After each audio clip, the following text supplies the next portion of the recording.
Всем привет! Меня зовут Сергей Кайбер. В этом видео мы рассмотрим виртуальный инструмент Cinematic Studio Piano от команды Cinematic Samples. Cinematic Studio Piano представляет собой виртуальную библиотеку рояля Yamaha C7 для сэмплера Contact. Помимо этого, он также является вторым инструментом из набора для композиторов Cinematic Studio Series. Характеристики библиотеки вы сейчас можете увидеть на экране. Теперь перейдем непосредственно к интерфейсу самого инструмента, который можно охарактеризовать двумя словами – ничего лишнего. В сравнении с аналогичной библиотекой от небезызвестных немецких производителей. Как вы можете видеть на картинке, мы видим только рояль Yamaha C7 в каком-то помещении. Больше никакой анимации мы не видим, но она нам, собственно говоря, и не нужна. Нам главное звук. Слева у нас расположены 4 позиции микрофона, изменяя параметры которых можно добиться совершенно разного звучания, от мягкого и лиричного до пронзительного и резкого. Позиции микрофонов следующие. Первая позиция – это спот микрофона, то есть микрофон, размещенный под углом примерно 45 градусов на средней дистанции. Следующая позиция микрофона – это позиция close.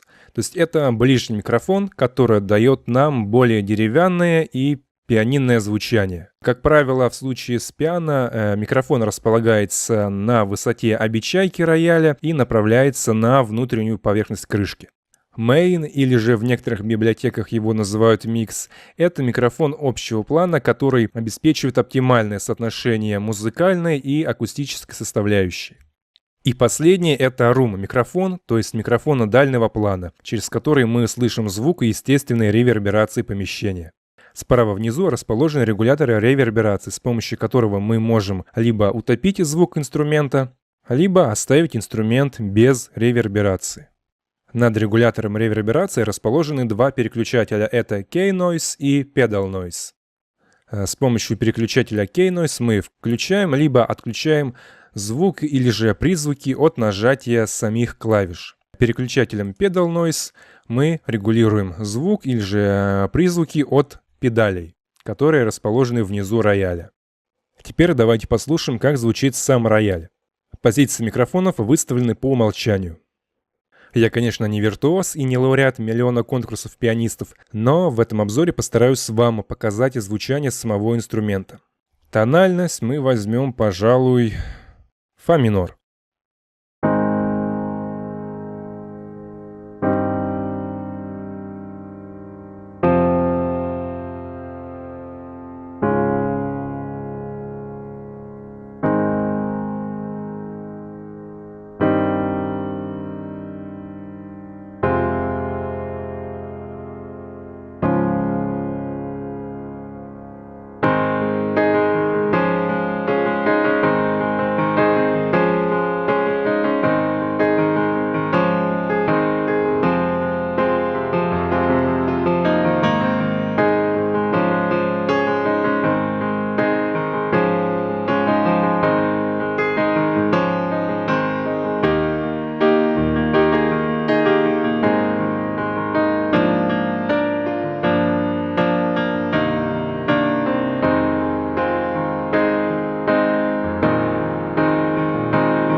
Сейчас мы с вами услышали звучание самого инструмента Cinematic Studio Piano в настройках по умолчанию.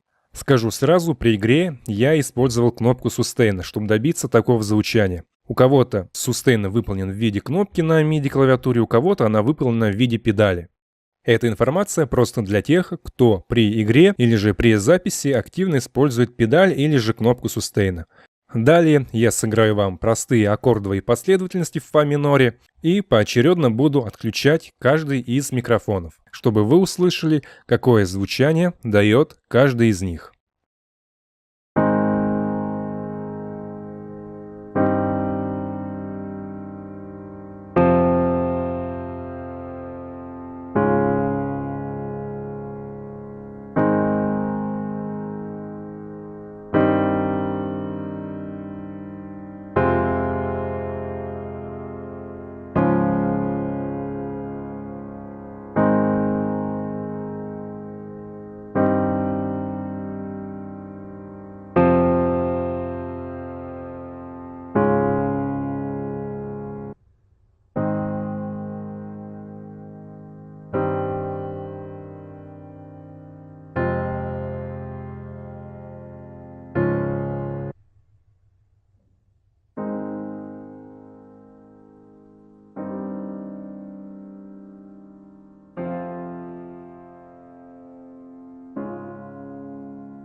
Следует отметить, что эта библиотека имеет два слоя. Первый слой — непосредственно звучание самого рояля, который вы сейчас слышали.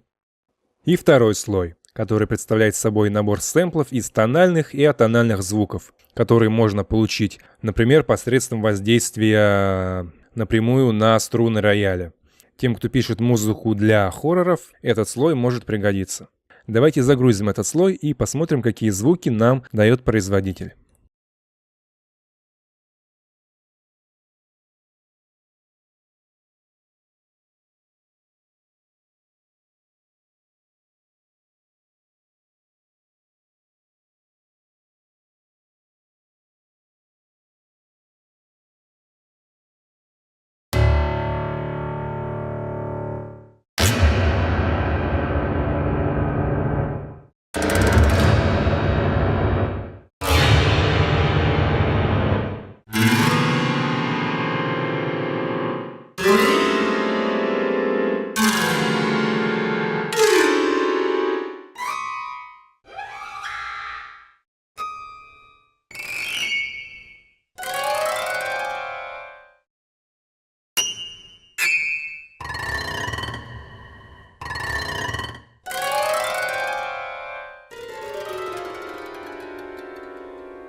Да, эффекты действительно подходят больше для какого-нибудь сериала или же фильма в жанре хоррор.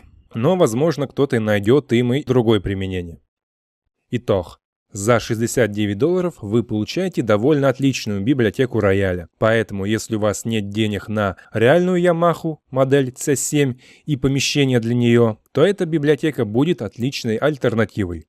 Интерфейс библиотеки простой и не перегружен дополнительными настройками, которые вам вообще вряд ли когда-либо будут нужны. Звучание, на мой слух, просто потрясающее. Я бы сказал, что это лучшая библиотека данной модели рояля по приемлемой цене. Правда, если бы курс доллара в России был более адекватным, то и цена была бы более приемлемой. Но, впрочем, не будем о ценах. Будем просто делать музыку. На этом у меня все. Если вам понравился формат данного видео, ставьте лайк и подписывайтесь на канал, а также в комментарии пишите обзор на какой виртуальный инструмент вы хотели бы увидеть. И помните, чем больше лайков вы ставите, тем скорее выйдет новое видео. На этом у меня все, спасибо за внимание и до следующего видео.